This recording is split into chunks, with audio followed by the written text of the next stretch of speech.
welcome to The Movies Made Us Do It. Me and Matt are back. How are you, Matt? I'm pretty good, so yourself? I am very well.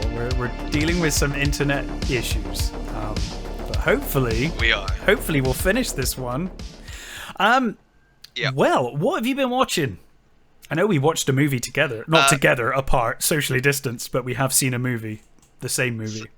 Yes. So should we start with that one with Evil Eye? Let's start with Evil Eye. So this is the only of the Welcome to Blumhouse package on Amazon Prime that you hadn't seen, because you saw the three last time. I've seen the other three. So this is the fourth in that series, and because I knew you hadn't seen it, I assumed you would have for this episode, so I thought I'd watch it as well, so that we could have a chat about it. So this one's directed by a couple, isn't it, I think? Alan and Rajiv Adisani. By the way, we are going to fuck these names up so bad, so I apologise. Oh, yeah. I'm going to try my best. Yeah, we are. Names are not my strong point. We're terrible human beings. I'm not very good with pronouncing names. But so in any case, I think he's directed by a couple. I think they're brothers. Brothers. Maybe. Oh, okay. Brothers. I think so, yeah. Starring Sarita Chowdhury as Usha Khatri, who is the mother of yes. What's her name? I don't even know. I don't even have her name here. It's Sunita Mani, but I can't remember the daughter's name. Yeah. Pallavi, that's right. Yeah. Pallavi. And Omar. And she's great. She's in. I was trying to think. The girls in Glow. Okay, I recognise her from somewhere. That might be it. She is great. Yeah. And then she's great. Omar Mascati as Sandeep, and Bernard White as Sandeep. As Krishnan. Bernard White as Krishnan. Who I love. The cast in this movie, for starters, I think the cast in this movie is great. Oh, they're fantastic. They're great. They are so good. Not only the main cast, but even the daughter's friends.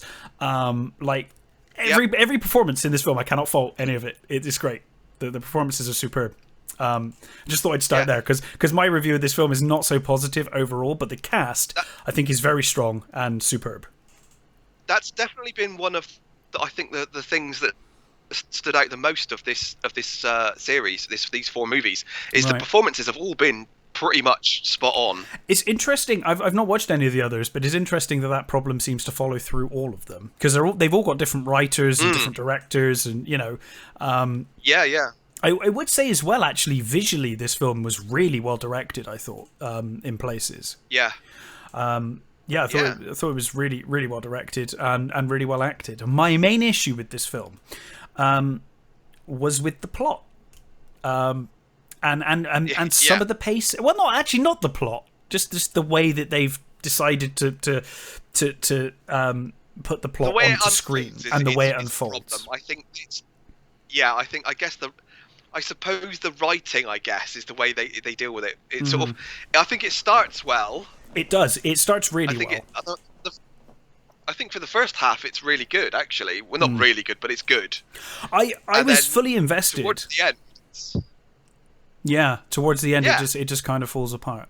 So the concept for this, the plot for this movie, is that Usha, the mother, has a previous relationship with a man who was horrendous. He abused her, he stalked her, and eventually that culminated in him attacking and assaulting her while she was pregnant, scarring her face because he hits her head into some the brickwork of a bridge, and then they end up tumbling into the water and he dies.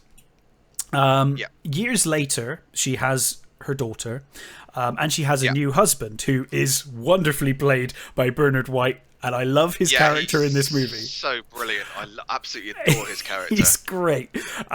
So Usha is... We should say that they're in... The mother and the father, they're in India, and the daughter is in America. Yeah, that's right, Now, Usha is deeply, deeply superstitious. Mm-hmm.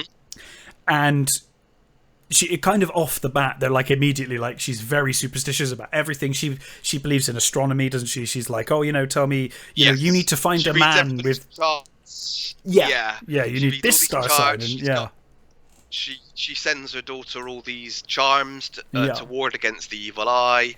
And obviously her daughter's a modern woman who doesn't believe that stuff, but she's so used to her mother that she kind of, she does listen to her mother to a certain degree, because she's a dutiful daughter.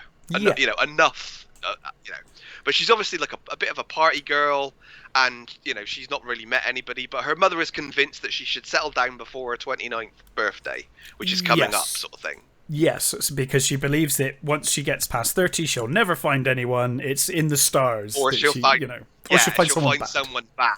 Yeah. So she's the daughter is set up on a date, and she meets Sandeep, who is a very wealthy man. I think his family are in some kind of, what was the business? Was it like oil or something? I don't remember what the business was. They did mention all I remember didn't is that it's. Yeah, they did. All I remember is that they're incredibly rich. Yeah. And to be honest, I will say from the beginning, Sandeep is a bit of a dick, and he is a bit creepy. He's a bit like... He's ridiculously handsome, though. He's ridiculously handsome, but he's got the slick back hair and perfect beard of an obvious villain, was the first thing when I saw him. I was like, he's a villain. He's straight out of original Star Trek, isn't he? Yeah. Oh, he's or even like he could even be like a Bond villain, because he's amazing good looks, but he's just too clean cut and too like, it's like, oh no, he's a villain. But wonderfully played by Omar. I think it is great. But so she meets Sandeep, and she's in love with him. Clearly, she's very smitten with him at first. He is quite pushy, I would say. Point out that he's not the date that she's there to meet. No, that's right. Yeah. So she's the guy she's supposed to meet turns up late. So she kind of accidentally meets him. She thinks that that's who she's meeting because she was meeting. It was an Indian man that she was meeting, and she assumes that it's him. And then obviously by the time she finds out, they're getting on quite well, and the date turned up late anyway, so fuck him. It's his problem. So he's quite pushy. He's very wealthy and quite controlling of her, I would say. But not overly so, right? And this is where my problem... Weirdly, it's sort of just weird little things, like, he wants to pay for stuff and he wants to give her like expensive gifts, which kind of has. He's wealthy, and sort of. She kind of. At first, she sort of says, "No, it's too much. You can't give me that." Yeah. And then the next thing you know, she's like fucking moving into a flat that he's bought her, sort of thing. Yeah, you can't buy me these earrings, but you can buy me a house. It's a bit strange. It's kind of a whirlwind romance with someone who's got way too much money and is a bit pushy and a bit controlling. So he's buying her. He basically makes her completely sufficient on him. Like, it's like he owns the flat, she quit her job, all of those things. Yeah. Now, alongside that... She quits her jobs to write, To write, which is her life's ambition, to write a novel or whatever she's writing. In the meantime, this is all told in bits and pieces. The main focus of the movie is on Usha. And her paranoia and her obsessiveness with this idea of the evil eye and of... Sandeep basically being the reincarnation of the man who she murdered in self-defense all those years ago. Yeah. Which sounds great. It's a great premise for a movie. I love it. The main issue... Not murdered, because that means premeditated. She didn't murder Sorry, him. not murdered. Killed. She killed him. She killed him. Accidentally. Manslaughtered him. Yes, she manslaughtered the fuck out of him. I always thought manslaughter sounds worse than murder. It does, doesn't it? Do you know, I've always thought that. Manslaughter sounds way worse, because that sounds like you've done it to like a number of people. When it's like manslaughter, it's like, oh wow, you just went in and manslaughtered. It just sounds awful. But in any case, yeah. So she's convinced that that Sandeep is the reincarnation of this man, and this is where for me the problems start to kind of come in, because I think that's a great premise. I really like the idea. The problem, I think, is that we spend far too much time with Usha's character. We don't see enough of Sandeep's relationship with Usha's daughter. And as a result, because we see everything from Usha's perspective for the most part, we just see Usha getting more and more crazy. And more obsessive. And I genuinely thought, spoilers, we're going right into spoilers. So yeah, sure. You've been warned, everyone that's listening, all 6 of you. I genuinely thought that this film was hinting at, maybe Sandeep's a bad guy, but not really. Yeah. And that Usha is actually lost her mind because of what happened to her in her past. And it's going to turn out that she was wrong, but that she's completely convinced, and she's going to, maybe try and take Sandeep out when he's actually innocent, because she was going so crazy, and it was kind of setting it up that way. Yeah. And then right at the end, job at doing that as well, actually. Superb. Again, the acting is great, and I was genuinely on board with the idea of this woman and her past trauma affecting her relationship with her daughter and affecting her relationship with her daughter's new husband to be. But then at the end, for me, it came out of left field. It felt like it came out of left field for me. It's all true. He is. He genuinely is the reincarnation of this poor woman's ex, and no real hint at that until the last 20 minutes, really. Just he says the odd thing, but again, it's like, well, that could just be a coincidence. I don't know. Exactly. It may just be me. There's a few sort of things that seem a bit odd when she mentions a saying, and she says something that her grandfather used to say. When your commanding officer says, get down, or something like that, isn't it? When your commanding officer says drop, you drop. You drop. Right, but the thing is... he finishes it. Yeah, but the thing is, to me... That's not necessarily... Yeah. That saying was not specific enough for me to be worried at all, because I was like, well, that sounds like something that might just be said, you know? It wasn't like a very specific tale or a very specific... No. And she says, that was my granddad said that. That was my granddad. And it's kind of weird that someone said that saying back to me. But to me, as an ignorant member of the audience, I didn't think that was necessarily specific enough to be really worrying. It was like, well, I guess a lot of commanders might have said that, or a lot of people might have said that, you know? Exactly. It sounds like a standard military thing. It does, doesn't it? That was the thing. I was like, well, it sounds like a million people could say that. I don't know. I wouldn't be surprised if I joined the military and heard it. Yeah. So that was a bit odd. So I was fully expecting this to be a movie, a tragic movie about Usha being really traumatized by her past and not really being able to move past that when it comes to her relationship with her daughter and her daughter's fiance. But it turns out in the last 20 minutes, she's fucking right. He is the reincarnation of this man.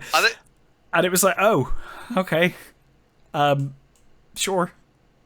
It does go like full villain as well in the last 10 minutes. Oh, yeah, fully. The last... I think one of my main problems with it is the last 10 minutes is like so rushed and so sort of like, oh, right, okay, so he is a psychopath, right, okay, this is happening. And it's like over. It's like there's no sort of real tension. It's just like, no, he's a psychopath, it's done. It's like, okay. It's frustrating. It doesn't build towards that very well. It builds as if Usha is kind of, losing her mind.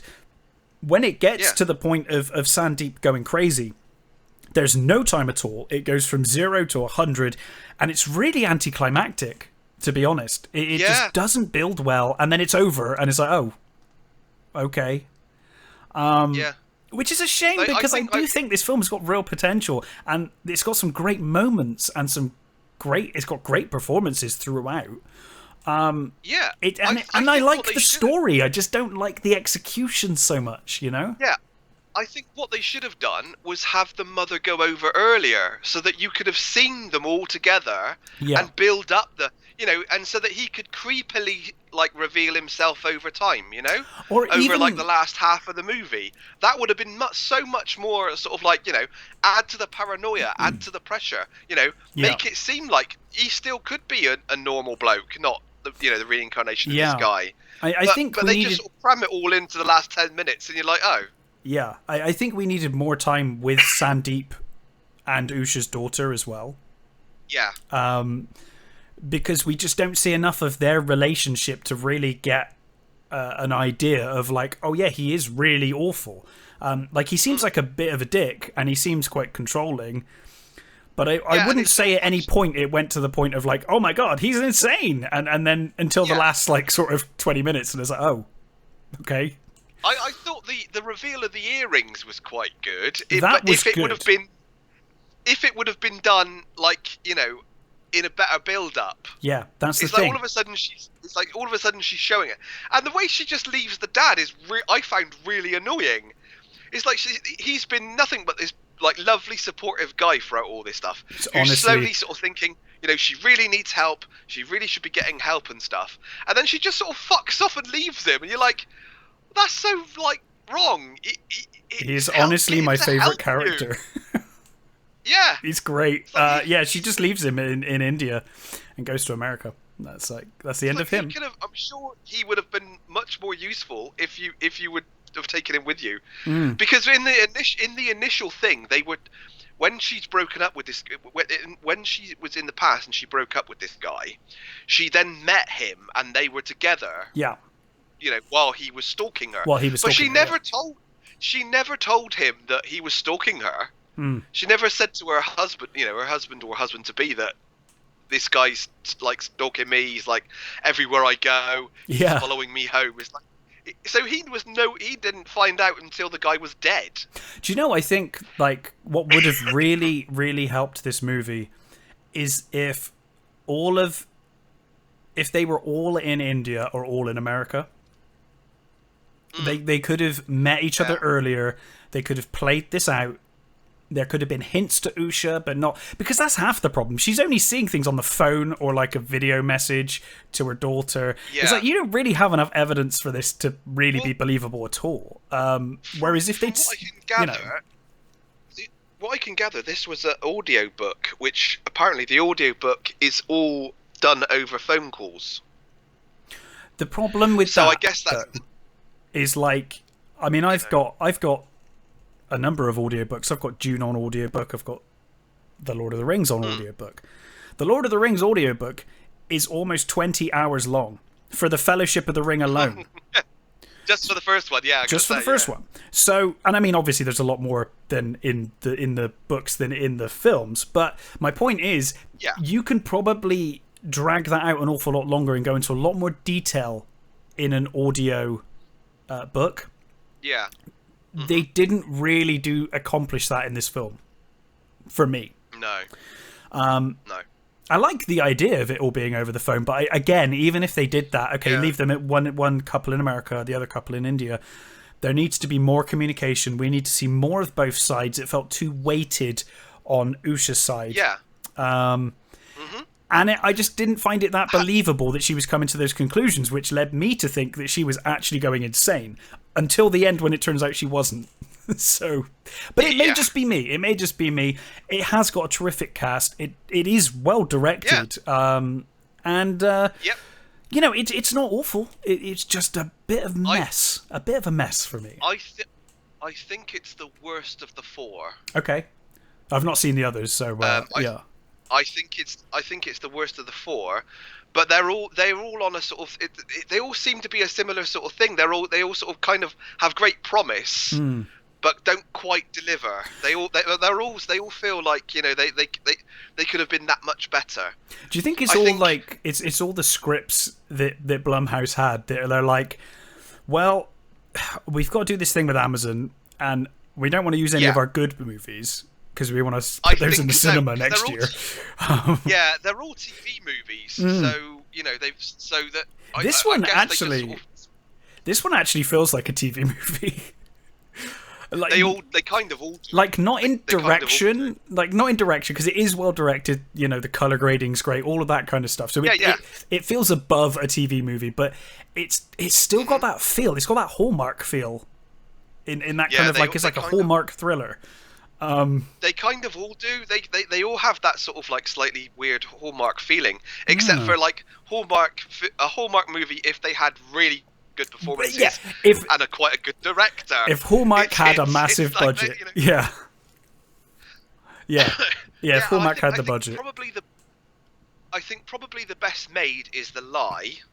Okay, but the one I think I enjoyed the most was Nocturne. So I will check the other ones out because I did think this one was fine. It wasn't terrible, and it was just I had a bit of a disconnect, and it might just be me and just what I was expecting while watching it. No, I think I think the exact same thing. I think there's you know it's not an original story. But it's good. It's well for the majority of it. It's well executed enough that it's an enjoyable watch for most of it. It's just that I think the last sort of 20 minutes is a bit bungled. Yeah. So I do think it's worth a watch. It's worth it for the performances alone. Exactly. Is Sarita Chowdhury? Sarita Chowdhury is awesome. She's incredible in this. Her performance is amazing in this. Like I genuinely, even when I thought she was losing her mind, I genuinely felt really bad for her. Her performance is great. All of their performances are great. So I would say watch it. I would definitely say it's worth a watch. But for me, it just had a few issues. If I heard right, I think there's 4 more coming at some point as well.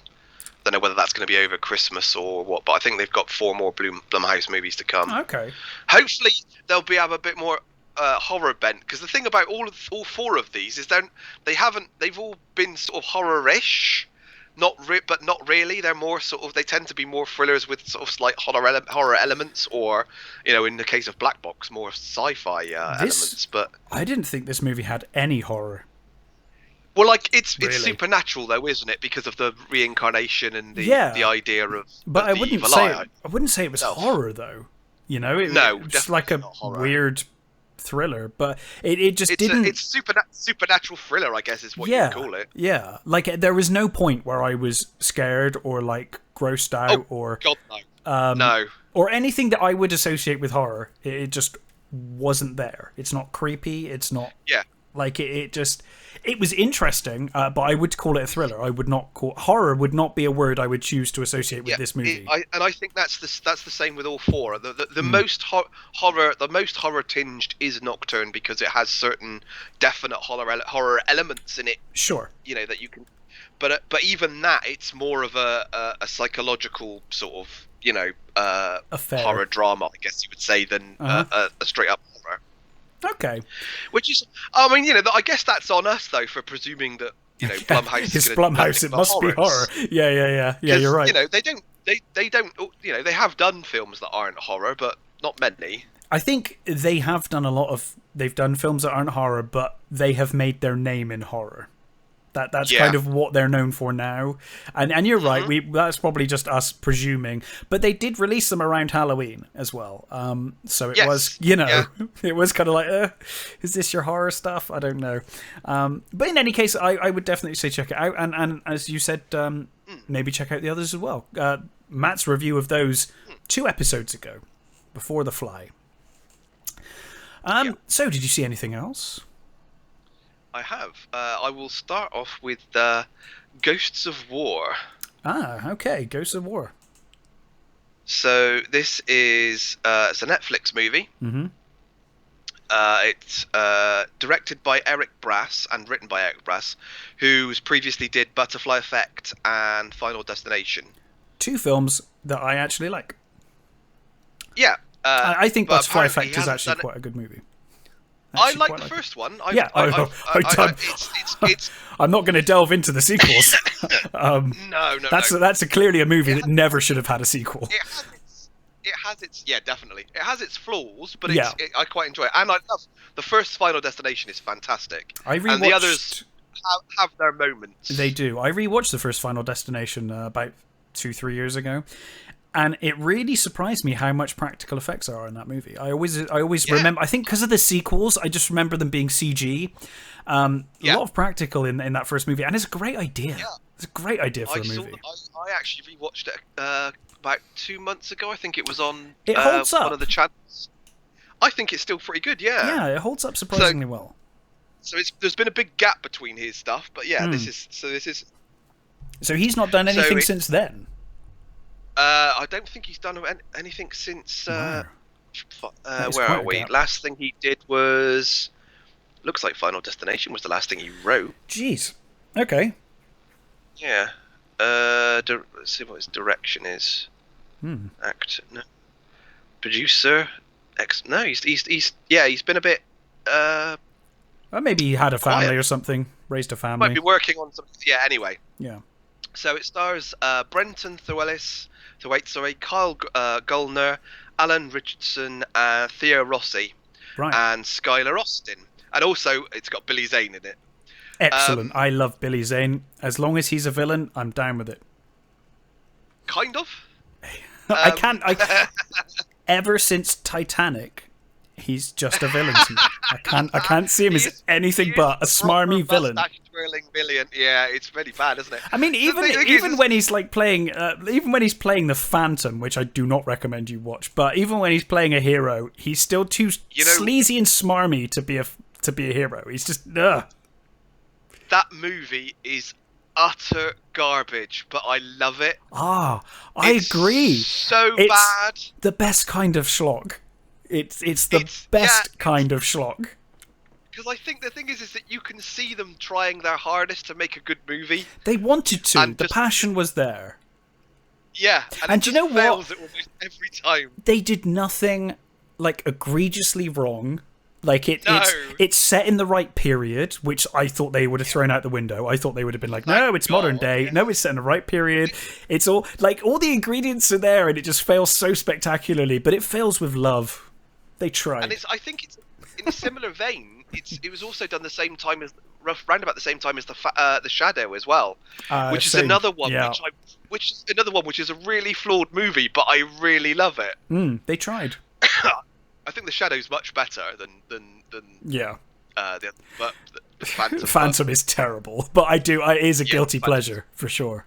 Yeah, because I think the whole sort of like 30s like action thing really appeals to me. It goes a long way, doesn't it?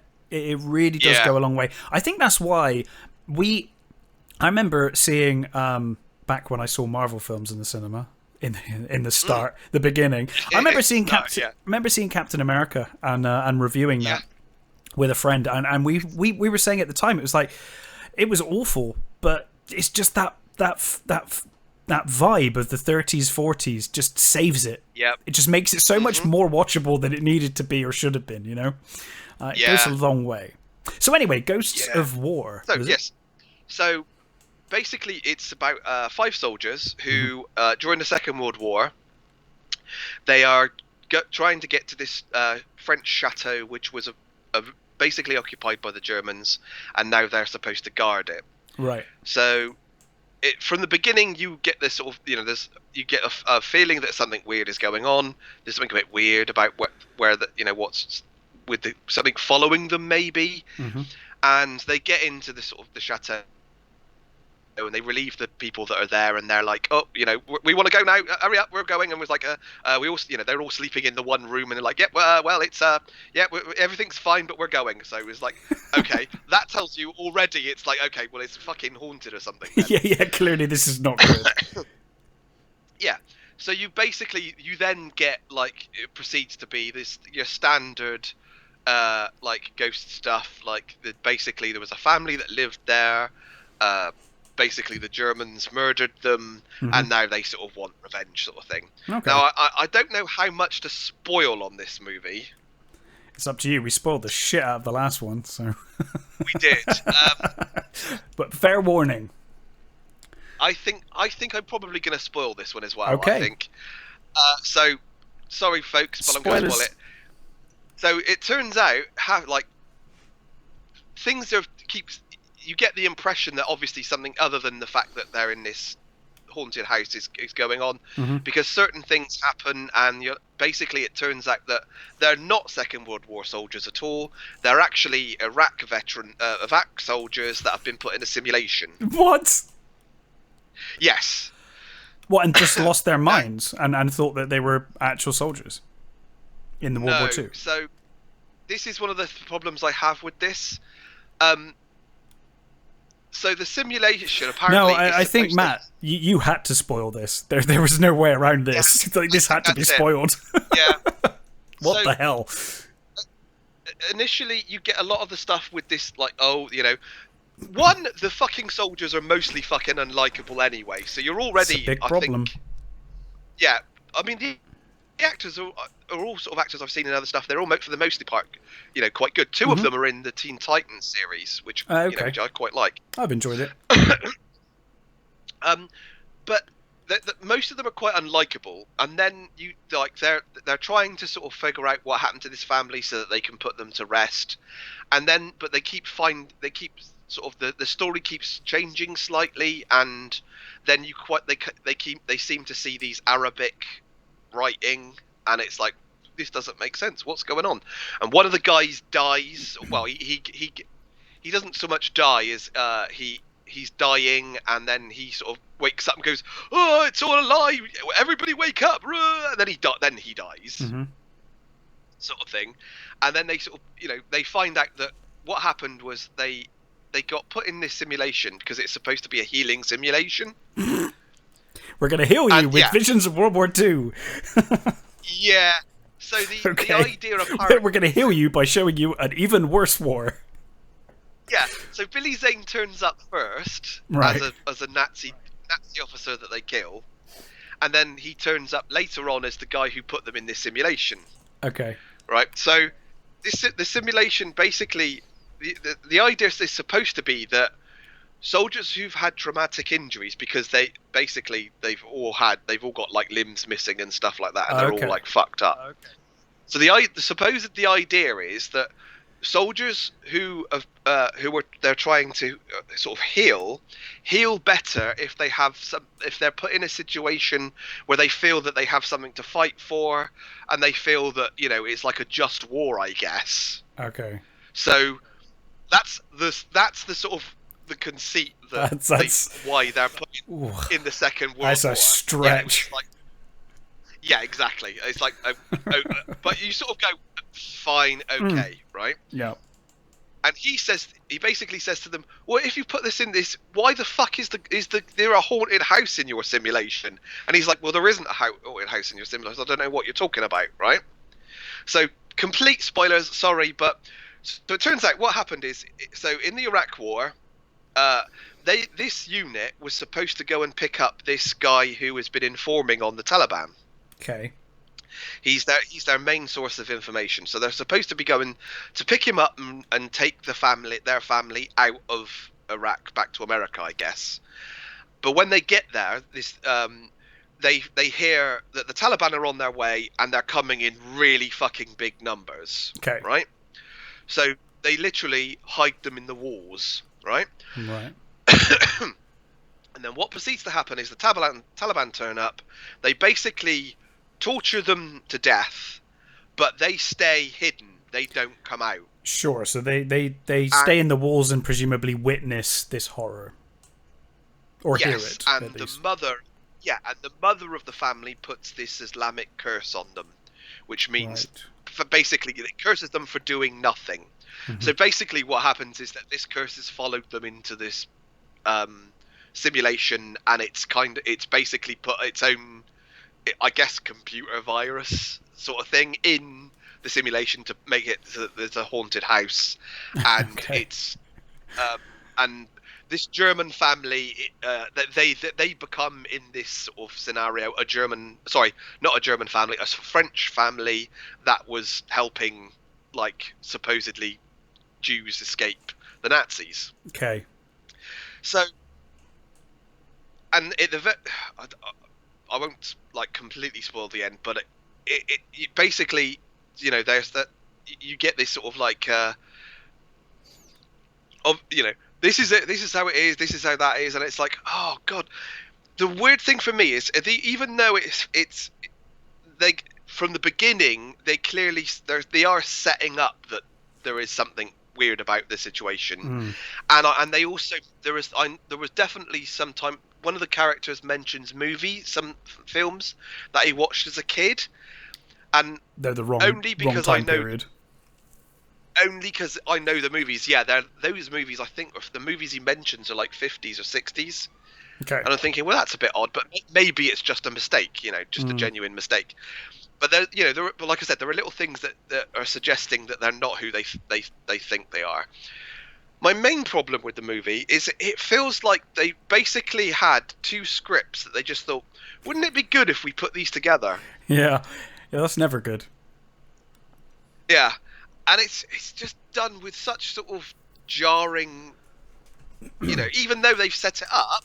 Yeah. It still feels so fucking like, and again, it's like there's this big setup and there's all the sort of the usual jump scares, like faces in front of binoculars and people getting dragged off and all that sort of ghostly stuff. One, it's not original enough to make you feel like it's a good movie, and two, when it finally gets to the sort of the whole, it's a simulation thing, again, it's crammed into this very small space, and you're sort of left with this, and that's it, it's over. Very similar to sort of like, the Eye, like the last 10 minutes are like, this is happening, this is here, that's there, that you've done this. Just wrap this up quick. And then it's so we've run out of money. Over and you're like, movie's over. Oh wow. Is that it?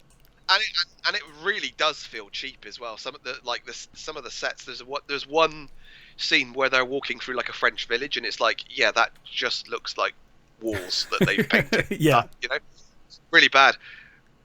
Some of the performances are okay. The main character plays Chris Brenton. He's okay. He's all right. But I never felt for these guys. I found them all fucking mostly annoying.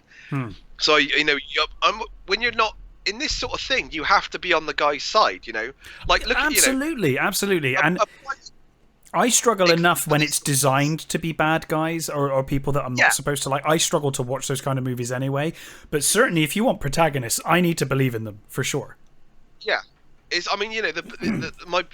the go-to for this sort of thing in war stuff is always the dog soldiers. Absolutely. Like for the moment, all those characters, they feel like real people, they feel like real characters, and you get to fucking love them really quickly. And the one you don't like is the one you're not meant to like. Like exactly. He is awful. Yeah, absolutely. 100% agree. So and these guys, they just weren't likable for me to give a shit about them. And by the time all the stuff happens, you're like, okay, fine. Sure, yeah. Honestly, it was. I mean, it's not the worst movie I've ever seen, and but it's just not a good movie. I can't recommend it. It's not even. It's like a. There have been so many of these sort of like, even if it was just the initial ghosts during Second World War stuff, even if it was just that, there's been enough. One of the worst. Exactly, it would be one of the worst versions of that I've seen. Right. I mean, the last similar thing I guess I saw was Overlord, which I really enjoyed Overlord. I enjoyed Overlord. It's a movie that has massive flaws, but ridiculous. It's way more enjoyable. At least that one kind of firmly had its tongue in its cheek, and it was clearly being silly. Yeah. This one doesn't even have that. No, that sounds ridiculous. Yeah, it's not a great movie. And I was by the sort of halfway through, I was very bored. See, that's the biggest crime. You'd sort of think, maybe it'll pick up if when the reveal comes, but it doesn't. It's very disappointing, and I just can't recommend this one. Well, that's a shame. Well, a film that I can recommend, for the most part, is Spiral. Not the Saw movie. Spiral. Not the Saw movie. Yeah, not next year's Saw movie, but 2019's movie Spiral. Directed. Not the TV series. No, not the TV series. French TV series. I think there's a Japanese TV series called Spiral as well. There's a lot of things called Spiral, but this is the 2019 movie called Spiral, directed by Curtis David Harder, and starring Jeffrey Boyer Chapman, and Ari Cohen. So, I actually really like this movie for the most part. So, a same-sex couple, Malik and Aaron, move to a small town, rural-y town in America to enjoy a better... Well, that's already a good idea, isn't it? In the 90s. You hadn't got to the worst part. So, yes, a same-sex couple in the mid-90s moved to a small rural town in America to enjoy a better quality of life and raise their daughter. It's Aaron's daughter, but obviously they've both taken on the daughter as parents. But soon suspect that their initial welcome from their neighbours, Marshall and Tiffany, may be concealing something much more sinister. So this seems to be a bit in vogue recently, because I think Antebellum is the same sort of thing. It's basically almost like Get Out. It's Get Out. Yeah. It's like the homosexual Get Out, effectively. Okay. Simplifying it, but effectively, So Malik has previously had a relationship with a guy who I think was murdered. You certainly has brutal. In fact, no, he's definitely murdered. His ex has been murdered, and he's emotionally scarred by this, obviously, and has nightmares and visions of that to this day. But he's now with Aaron, very happy couple. And they move to this rural town. And are welcomed almost immediately by Marshall, who's played wonderfully by Lachlan Monroe, who I think is a massively underrated actor. I always like him. Yeah, I love him. He's really good. I don't know his name, but yeah, he's always very good at playing someone. Sleazy fuckers. Yeah, sleazy fuckers, or someone who's just too nice, and you're like, there's definitely something wrong with that man. And Tiffany, played by Chandra West, both amazing performances. They're kind of welcomed by them, but then almost immediately, Malik comes home one day and there's like faggot sprayed on the inside of their house in spray paint, which kind of sets up this whole thing. So Malik is then, obviously, there's hard evidence there. They're not welcome here, or someone dislikes them, someone doesn't like them. And Malik will go out for a run, and the neighbors are staring at him, but then you kind of wonder, well, is it just because he's looking at them that they're looking at him? Is everyone homophobic and against them, or is it just one person? And then as the movie progresses, Malik ends up seeing a weird cultish seance-y meeting going on in the building opposite them, or like another house in town. It's the house of Marshall. And they're all doing like a weird dance and sort of cultish dance meet-up thing. Just normal, village behaviour. Normal village behaviour. And Malik, in a moment of absolute stupidity, which, to be honest, he's pretty sensible for most of this movie, apart from this one moment, decides with a Polaroid camera with a flash on it to take a photo of them, which obviously immediately flashes across the street, causing people to look at the house. And then he's like kind of ducks out of the way. Yeah. But in any case, so he becomes aware that there's something really weird and sinister going on. And he's given more information from a man who has supposedly got like Alzheimer's or something, and he's kind of lost his mind. But he gives him a piece of paper with some dates on it. He then looks up, and you get that kind of great thing that you don't get anymore.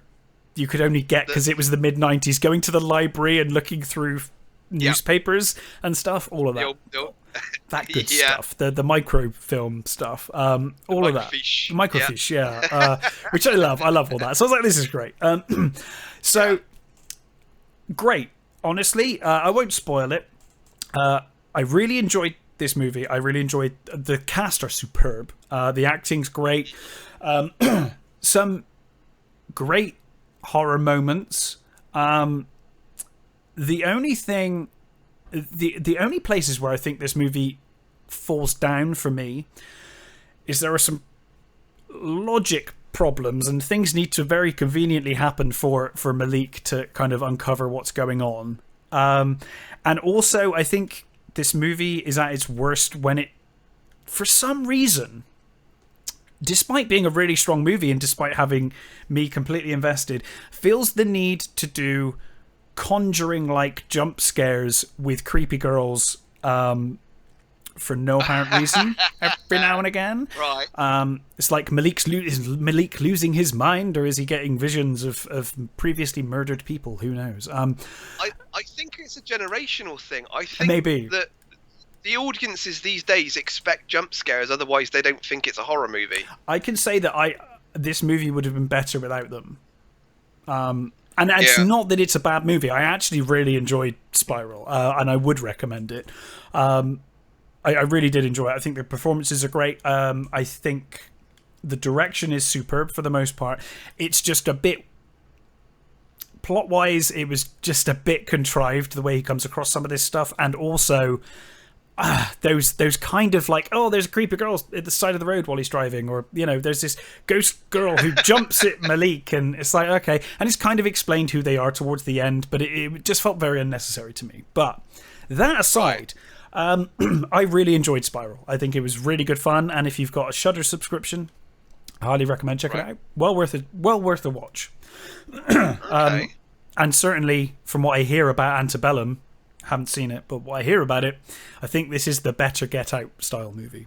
So right, there's that going for it. But yeah, genuinely enjoyed it. Really good fun. Oh, cool. Yeah, I don't want to go too much into it because obviously I don't want to spoil it. No, that's we've spoiled two. I'll not spoil this one. Yeah, fair enough. So, what else have you watched? I assume there was more. I will go with Judy and Punch. Oh, tell me about Judy and Punch. I can see what they've done with the names already. Exactly. Yes. So this did come out last year, but it's on Netflix at the moment. Right. It's directed by Mira Folks and stars Mia Wasikowska, Damon Herriman, Benedict Hurdy, and Tom Budge. Right. So this is the thing I will say about this is, so as you can tell by the title, it puts it straight out there. Mm-hmm. This is definitely a feminist movie. Yes, I gathered that from the title alone. So I don't let that scare you away. No, not at all. No, it it was like, as soon as you said it, I was like, okay, I can see, So basically what you have here is it's a feminist retelling of Punch and Judy. Mm-hmm. And it's basically, so you've got Damon, who is Punch, and Wasikowska, who is Judy. And basically, in the very beginning, you've got them. You find out that they've had this puppet show, and he says he's the greatest puppeteer of his generation, and he's all sort of he's like proper showman. He's like all this, but they've obviously been away from this place for a while. They've been out sort of doing their show, but because he's a drunk and a bully, they've basically had to come back to her hometown. Right. And they're still putting this show on, and Judy is she brings the puppets to life. Her skill with the puppets is fantastic. She's the real star of the show. She's the talent, but he's the showman. He's the sort of, he's got all the swagger and all the, he's the I'm the greatest puppeteer of my generation. Yeah, exactly. So you're in this place. So they're in this. What I do love is they don't. It's not necessarily a real place, as it were, or a real time, but it's very Renaissance. And the place, what I love is when it sets up from the beginning with this great music and stuff, and it's the place is called Seaside. It's the town of Seaside. Right. Nowhere near the sea. Never has been near the sea. Right. And it's this weird little village where basically, it's complete sort of they're all a big bunch of superstitious dickheads, and you know they have weekly stoning the witches, and you know they like to hang people and stuff, and it's all that sort of thing. Mm-hmm. And there's a constable who likes Judy, and you know he warns, she does magic tricks for the kids, and he's like, careful you don't, you know, what you do those magic tricks, you know, could be seen as witchcraft, and I don't want to see you get stoned and all that sort of stuff. Right. So I will say it is one of those pretty much all the blokes are useless or knobheads, or you know, or just horrible. Okay. And most, you know, there's a community in the forest who are all outcasts, and they're all these like brilliant women. There's like a doctor, and there's like, they've all obviously been outcast because they were, you know, strong women, and that you can sort of take that as a bit grinding and a bit sort of thing, but I will say it's actually really well done. And the thing that I love the most about this movie is its dark humor throughout is so funny. I find it funny anyway. I mean, but I like dark humor. So do I. I mean, if you know the story of Punch, which most sort of English kids of around our generations will probably know Punch and Judy. Yeah. I'm not sure whether you still see Punch and Judy at the Seaside anymore. It's not really not really PC, is it? Honestly, couldn't tell you the last time I was at Seaside to know, but yes, I'd imagine it doesn't exist now. What, I haven't been to a Seaside for years, but I can't imagine. I think if there are Punch and Judy shows at the Seaside, I imagine they're a lot more PC than they were. Yeah. The ones that we saw as kids, where Punch is basically, you know, beating his wife to death. Yeah. And, yeah. I mean, it's horrific. I mean, if you actually look at it for what it is, it's pretty horrific. Yeah. And it's, you know, it does, you know, it's a really old art form. It's from I think the 1600s. I think was the first showing of it, and I think obviously it has its origin in Comédie de l'Arte and all that sort of stuff. But you've got basically, you know, they've come back to this town, and she basically says, look, you know, he's like, oh, you know, we'll get scouts, they'll come and see the show, and we'll get back on top of the world type thing. And she's like, yeah, but only if you stop drinking and keep your promises, and you know, we're fine. So you do have all the sort of things that are in a kind of Punch and Judy show. So you've got like a constable. She has this sort of vision of a crocodile at one point, and there's a dog called Toby, and Punch eats pretty much nothing but sausages. Right. And there's, you know, what happens is, trying not to spoil too much, Punch, through a series of things, basically, how can I say this without trying to give too much away?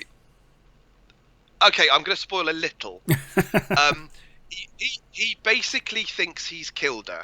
Okay. So he ends up through a series of misadventures, which are really bleak but really funny. Yeah. He basically thinks he's killed her, and he dumps her in the forest where she's found by the outcasts. I see. And she's sort of kind of nursed to health. From there, it kind of becomes a sort of revenge thing. But the main problem I have with it is, for a feminist movie, it spends way more time with Punch than it does with Judy. She gets slightly sidelined towards the sort of middle of the movie. I guess because she's unconscious in a forest during that time. Yeah, for a bit, yeah. But having said that, I enjoyed it so much. It sounds fun. It sounds like a lot of fun. I like dark comedy, so I'm kind of with you on this one. Yeah, it's I think it's beautifully done. the performances are great. I think it's an Australian movie. I think everybody in it is Australian. I think it's a Screen Australian movie. But it's so sort of like, it feels really British, which I think, I know there's Australian humour has got some. There are some similarities there. Yeah, I think the Australian sense of humour is very similar to ours, and because I think they're closer to us than I think the Americans are. I think. Well, I think that about New Zealand as well. I mean, when you look at stuff like Brain Dead and like the early Peter Jackson movies, you're like, God, that's so British. The humour is so British. Yeah, it's and at times this does have like Monty Python aspects to it. Not greatly, but you can see sort of it feels like it has some origins there. Yeah, it's really well directed. The performances are great. It does sort of fall down a little towards the end, but I think it's got a good enough end, a satisfying enough ending, that I really enjoyed it. Yeah. It's nicely written. I think. It's not going to sort of change lives or anything. I think its feminine message is so on the nose at times that it is a bit sort of okay.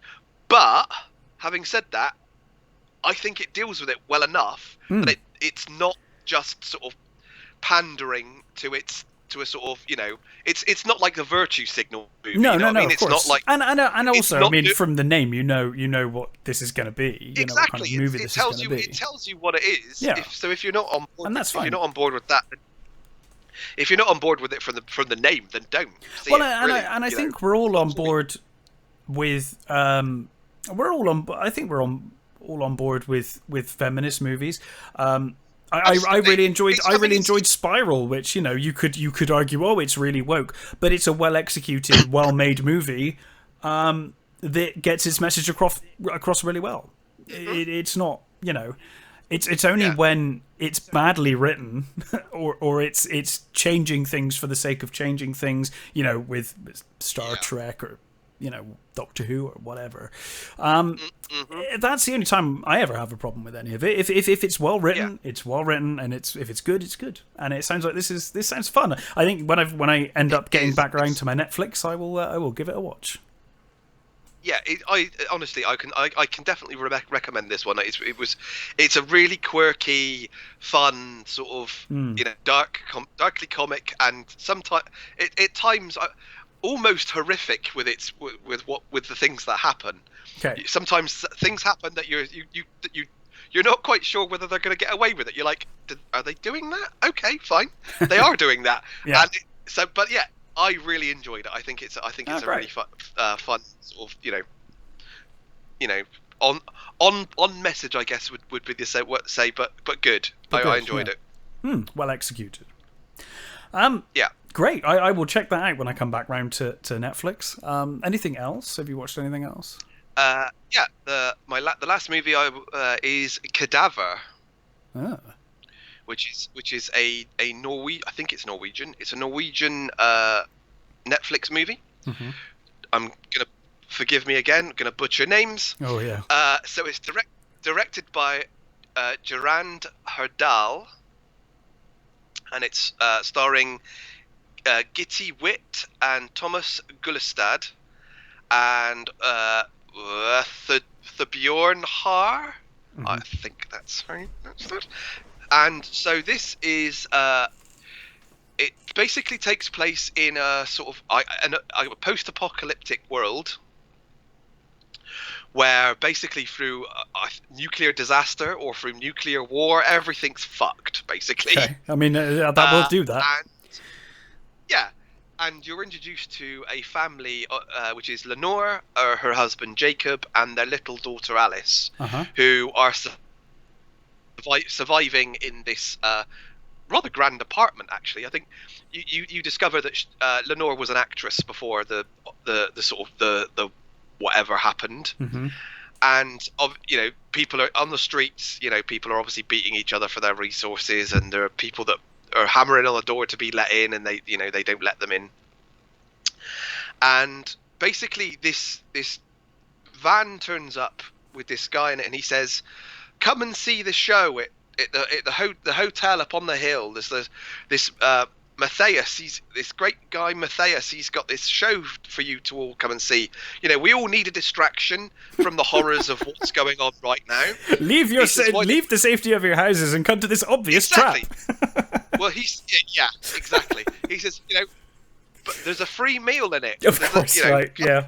That's it. So there's a meal. Come to the hotel for a show and a meal.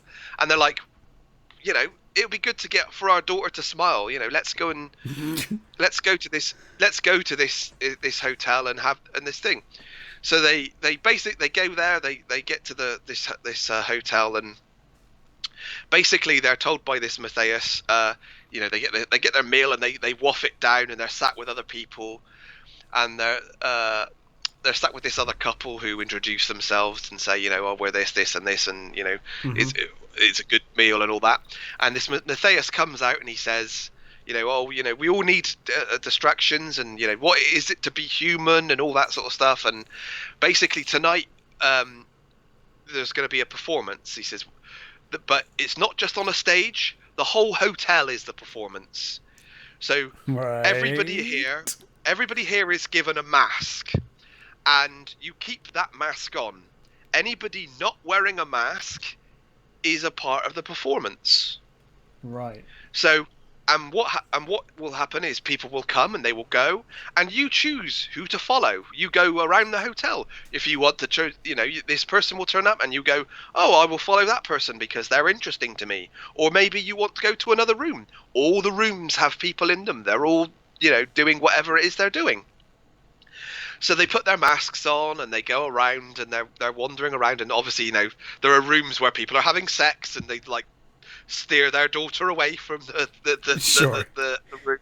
And you know,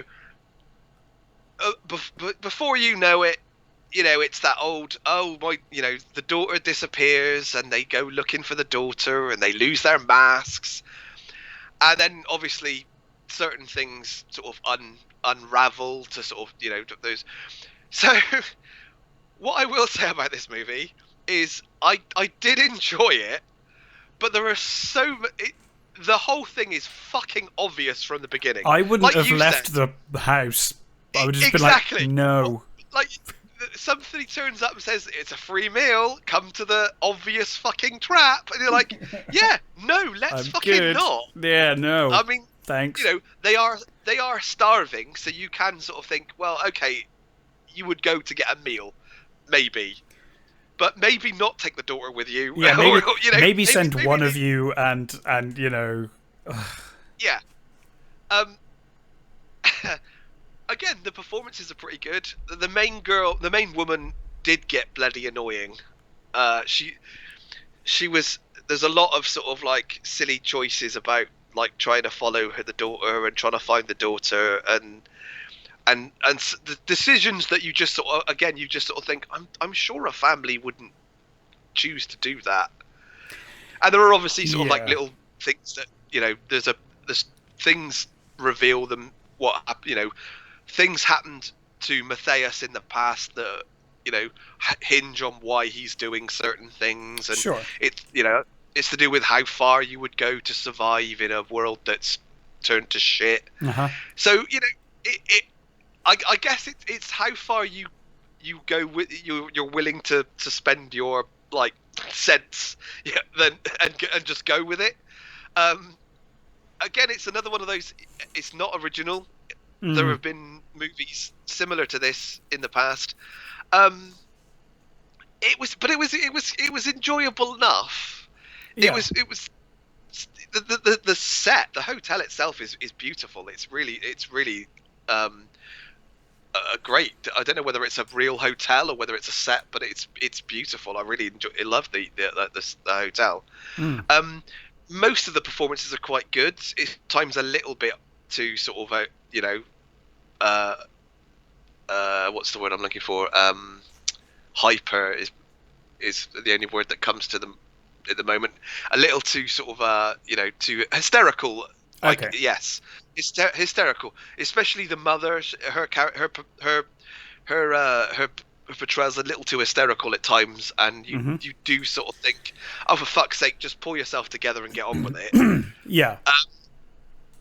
But it's not a bad movie, and like I said, I did enjoy it, so I can kind of recommend it. But yeah, don't go in expecting a really great horror movie because it's not. Okay, but entertaining. It's entertaining enough. Yeah, it was good enough. Other than some terrible decisions and Yeah. some really fucking telegraphed sort of plot points. But it's okay. It's all right. It was good enough. Cool. Well, some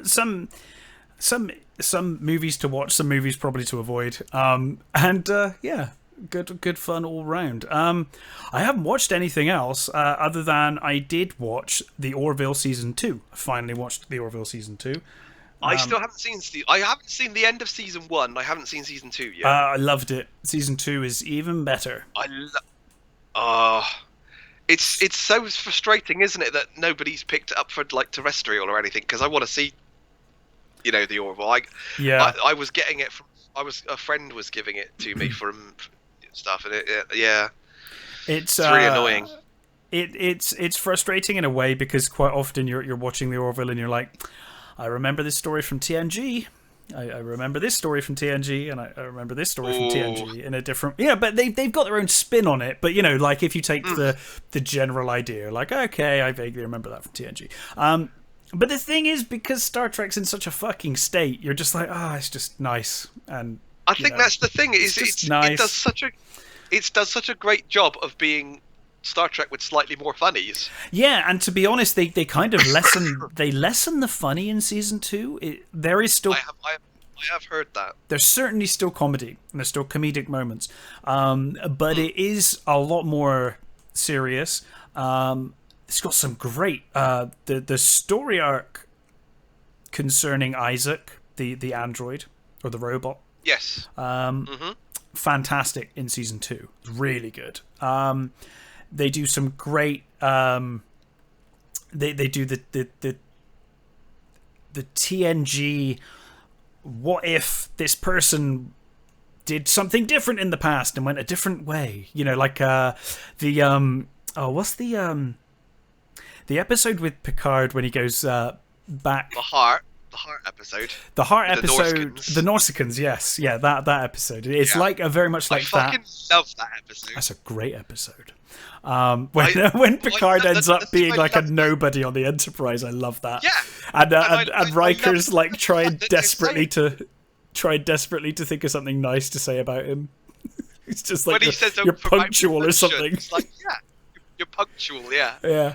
And I love that episode says that the shit that you did when you were younger, the mistakes matters. You made, they're who. It does matter. It makes who you are. He wouldn't have been as good a person as he is without making those stupid childish mistakes. Yeah, and they do something similar, which I won't spoil, but basically it's like the end of season 2. It's kind of interesting because they have like a big battle-y thing, but it's kind of in the middle of the season. And you're like, oh, that was interesting. Why was that in the middle, not at the end? Like, what are they building up to? And the ending for the season, I thought, was actually really interesting because they didn't go with the massive battle. They went with this nice story. In the penultimate episode, a previous version of Kelly is brought into the future by an experiment. Something goes wrong, and Kelly from the past, Kelly from the day after her first date with the captain. Okay. She's brought into the future. Which one's Kelly? Kelly's the second in command. So they had a previous relationship and split up, and she cheated on him and all that stuff. If you remember from season 1. Yeah. So she's brought into the future, and then they send her back, but they like erase her memory. They were going to erase your memory and send you back because she tries to live on board for a while, and then she's like, I just cannot live with the other version of me. And she kind of sees her future self as a bit of a failure because she wanted to be captain and she's not captain in the future. And so she tries to date the captain, and the captain's kind of like conflicted because he's like, well, I'm in love with Kelly, but I'm in love with now Kelly. And old Kelly, I'd forgotten how like more reckless and different previous Kelly was. She ends up going back, but she doesn't get her brain wiped. It fails. And she basically decides to not go on the second date because she doesn't want to break his heart. She doesn't want to do all the bad things that she's heard she did to him.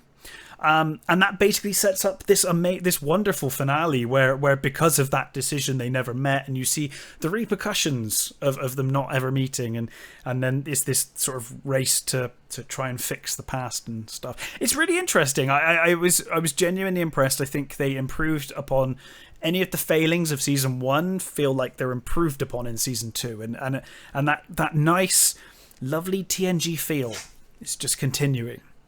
It continues through season 2, and it's just nice. It's positive, well written, interesting sci-fi. I so wish they would have given it to him when he asked to do Star Trek. Oh, he would have done Star Trek so based off of the Orville. They basically laughed him out. I think they laughed him out of the bloody the room. I think why you would laugh Seth MacFarlane at the. It's like, the dude is so talented, though. He is, but the thing is he's mostly known for the stuff that he's known for. You'd think, well, how is that going to translate into Star Trek? That turns out way fucking better than what they've done. What fucking Kurtzman has bloody done with it. Exactly, and also we've seen this in the past. Robin Williams, 1 hour photo for fuck's sake. Eternal Sunshine of a Spotless Mind. Dark, yeah, absolutely. Stuff, Absolutely. And this, if he'd done TNG, it would or Star Trek. His version of Star Trek would have been great. I think this is what we got. I mean, it basically is Seth MacFarlane was like, I want to make Star Trek, but I can't make Star Trek, so I'm going to make Star Trek. Star Trek. And that's what he's done, and it's really, really good. It's even the lighting, like it's even got that Star Trek TNG lighting where everything's really lit really clearly and it's like that. There's no shadow whatsoever. It's all just cleanly lit. It really does. It feels like a real throwback, but it's such a welcome throwback in this time of dark, horrible, miserable futures. Yeah. I haven't seen the. I mean, I'm not going to see the latest season of Discovery, but I have heard it's basically Andromeda, isn't it? Apparently so. I've watched. Which is why when they said they were going to the future and it was going to be horrible, it's like, well, that's just Andromeda. Yeah, I mean, I cancelled my Netflix subscription, so I'm not watching it. But I did see an episode because my housemate still has it. Still has Netflix. Yeah. And I did watch an episode, and they've done the same fucking thing in season 3 that they did in season 2. I don't know if it's better. Apparently it's better. The episode I saw was about the same. But again, it's like with season 2. Season 2, I was like, it's still not great. But, Captain Pike is so good. Anson Mount as Pike is great. And now they've gone to the future, and they've basically done that again, where the episode I watched, everyone's just the same. But Saru has become an amazing captain and is acting like a Starfleet captain, and it's like you've done it again. He's the only one that is acting like a fucking Starfleet. He is, because the rest of them aren't. He is, and again, I've got that same problem where I had with season 2, where I was like, this is not very good, but I really want to watch Anson Mount's Pike because he's great, and now I'm like, Saru's really good. Why can't Doug Jones be in a better Star Trek? Because like you could take Saru as he is now, not at the start where he had that stupid I can sense fear, I can sense danger or whatever the hell that was. That was death, wasn't it? Wasn't his species know when death is coming? That's right, it's death. So they dropped all of that. Anyway, he got past that. He just evolved past that, so don't worry about that. I got over that. I think by season 2 they realised how fucking stupid that was, and they were like, we need to write this out. So they did, and so now he's really good. And the episode I saw, I was like, he's acting like a Starfleet captain. Doug Jones is such a talented man, like Anson Mount. Like just if they were in better Star Trek, because like Saru, as we finally got a Star Trek show where the captain is an alien. That's great. I like it. That would be cool. I wish they would. And honestly, Saru he was in the episode I saw. I think it was episode 2. Like honestly, he would be perfect. That character, take him out of that show, put him in a better written TNG-like show, and it would be great. But I'm not watching a whole nother bloody season based off of one character, because I did that with season 2 with Anson Mount, and I was like, oh, he's really great as Pike, and I ended up watching all of that. It's not great, and this doesn't seem much better. The episode I saw, more of the same. And to be honest, like, season 2 of Discovery, I kind of I tolerated, and I did watch it all, and it had a few moments. Mostly it was Anson Mount's Pike, but to be honest with you, I know you were done, right? Season 1. Yeah. Oh God, yeah. Halfway through season 1, I was done. I persisted through season 1, and then Anson Mount kind of kept me through season 2. But do you know what killed it for me was Picard. I think Picard was worse than all of it. Oh, Picard God. is honestly killed it. That's what killed it for me. The thing is, Picard does more damage because it takes an existing character and fucks him up the ass. Basically. Yeah. They completely ruined Picard. Yeah. So much so that I have real trouble watching Next Gen at the moment. Oh, I don't know if I could ever have problems watching Next Gen. I think I will always love Next Gen. I just have to distance. They're two different things. They're God, yeah. In my head, I just have to keep saying it's another universe. It's not our universe. It's mirror universe. It's not the proper universe. It's a shit universe where Picard's a dick. I remember saying, I think we had this conversation on the old movie show when Discovery season 1 was airing, and it was like, we knew there was going to be a mirror episode, and I remember we were talking about it. We were like, do you know what the one thing that would save this show is if it turns out they're in the mirror universe now, and then when they go they find the proper universe. If they'd done that, they would have actually saved that show. It's like, no, actually things are horrible because we're in the mirror universe. That would have required the people writing it to know about the mirror universe, and also it wouldn't have worked because they would have had to call things like ISS, and then we would have known immediately. Yes. So it would have been like we would have immediately known because everyone would have had a beard as well, as is standard for mirror universe. And more scars. And more scars, yes. And less clothes. I would love to see a show that showed like the birth of the Empire. Terran Empire, yeah. That would have. I would love to have seen that. That would have been great. Yeah. I mean, I'm not quite sure how much of a season, how much of a series you'd have got out of it. But it might have been good for a season because the thing about all those characters is that they'd all be fucking horrible. You could do like an episode. I'm not sure you could sustain that.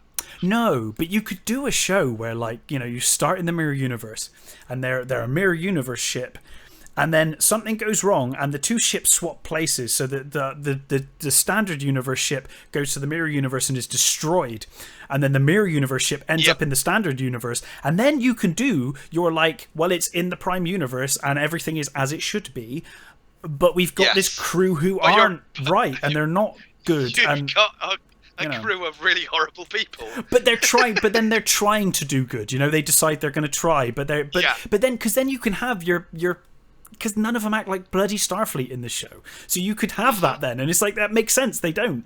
They're trying. No, they're going to try. Yes, but they're not. Yeah, No, but that could work. Again, that would require that the people writing the show knew Star Trek and knew about these things. Yeah, I know. None of them do. I know. None of them give a fuck about Star Trek. So, no. But anyway, I mean, they've made it clear. Let's not go into that rant. Anyway, the Orville season 2 is great. That's all I've got to say about it. It's really good. Okay, well, something I've been watching that I can recommend full-heartedly is Queen's Gambit. Oh, okay, yeah. I've been meaning to see that actually. That was on my radar. It's a Netflix series. It stars Anya Taylor-Joy, and it is absolutely brilliant. So it's about a child prodigy who learns how to play chess, and she's an orphan, and it's basically how she becomes a champion, sort of thing. It's so fucking well done. It's absolutely stunning, and it does what a lot of shows aren't doing at the moment, and that with this sort of thing is like a lot of shows at the moment with a female protagonist like this would probably go the route of all blokes are dickheads and that sort of route. Yeah, it doesn't. She has a male teacher who teaches her chess. He supports her. He when she surpasses him, he's sort of happy for her. There are all the male characters, though they're skeptical that a girl can play chess, because we are talking about it is the bloody the 60s, accurate to the time period. Exactly. Which to be honest, they usually change the other way. If they change history, It's usually like suddenly women were in charge. They're like, what? Yeah. In this time period? Are you sure that work? Yeah, exactly that. They're not all. They're all obviously. They still treat her like a woman. Yeah. But they're not all fucking horrible monsters or complete dickheads. They're really well written, well acted characters. And you can still tell that story. You can still tell that story of women's rights and women's oppression in that time without making everyone a mustache twirling asshole. Exactly. Evil. They do that really fucking well. That's good. It's so good. I mean, Anya Taylor-Joy is fantastic. She's anyway. Superb. Yeah. I mean, I'm so happy she's going to be playing Furiosa. Did you know that? I did see that, and I think she's a great choice. She's so good. I so highly recommend it. It's directed by Scott Frank, who had previously done. He was the writer on Logan. He wrote Minority Report, and previously to this, he did Godless, which is the Western series that was on Netflix, which if you haven't seen is fucking brilliant. I loved that show. It's really good. It's based on a book by, I'm trying to remember the name of the guy who wrote it, Walter Tevis, who wrote The Man Who Fell to Earth. Oh, right, yeah. So yeah, I mean, obviously this doesn't feel anything like The Man Who Fell to Earth, but it's the same. He wrote the same thing. Yeah, I can't recommend Queen's Gambit enough. I've only seen 5 episodes so far. I think it's a limited series, so it's it's one and done sort of thing. But it's 7 episodes, and every episode is so good, and they do an amazing job of making the game of chess like exciting and not boring, and they do a really good balance, because it could be so easy to just sat there watching some people sat over a board. Which I will say, I know you're not a fan of Daniel Craig's Bond at all. But that's always the one thing I've given massive credit to Casino Royale for, is that they did manage to make a game of cards really entertaining for a long time. That's one thing they did manage, which they could have easily failed at.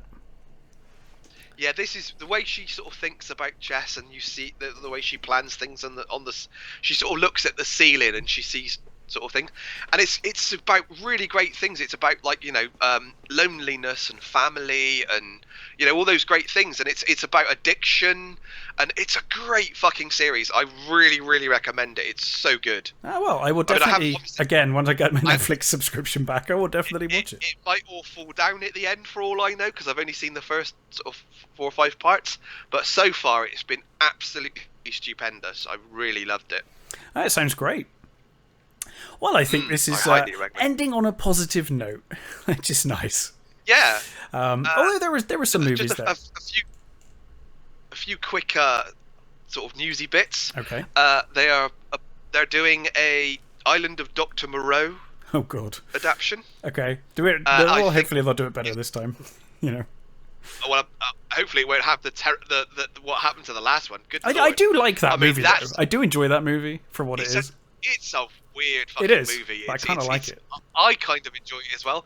But more interesting than that is the story behind it. The story behind it is fucking fascinating. Yeah, it is. All the stuff that happened on that movie is just crazy as fuck. That's the quintessential shit happened on this movie. Everything. Absolutely crazy. So I think they've already gender swapped Dr. Moreau, so I think Dr. Moreau's going to be a lady this time. Okay. Just like, okay, fine, whatever.